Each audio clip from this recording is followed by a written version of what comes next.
শেষ হয়ে গেল 2023 সাল। 2024 সালে লিওনেল মেসিদের ব্যস্ত সময়সূচি। দর্শক, 2024 সালে আর্জেন্টিনা কবে কাদের বিপক্ষে ম্যাচ খেলবে জানুন এক নজরে। নানান নাটকীয়তা ও ঘটনার পর 2023 শেষ হলো। দীর্ঘ 365 দিনের যাত্রার পর নতুন বছরে পদার্পণ করেছে বিশ্ব, যেখানে ক্রীড়া জগতের সবচেয়ে বড় কিছু ঘটনা আপনার জন্য অপেক্ষা করছে। ফুটবলে একাই 4টি বৈশ্বিক টুর্নামেন্ট আছে।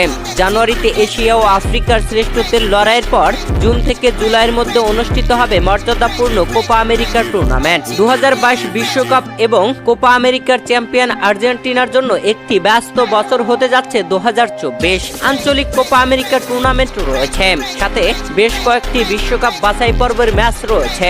এছাড়া প্রীতি ফুটবল ম্যাচ নিয়েও গুঞ্জন রয়েছে। জুনের 20 তারিখ থেকে কোপা আমেরিকা দিয়ে এবছর নিজেদের মিশন শুরু করবে আর্জেন্টিনা।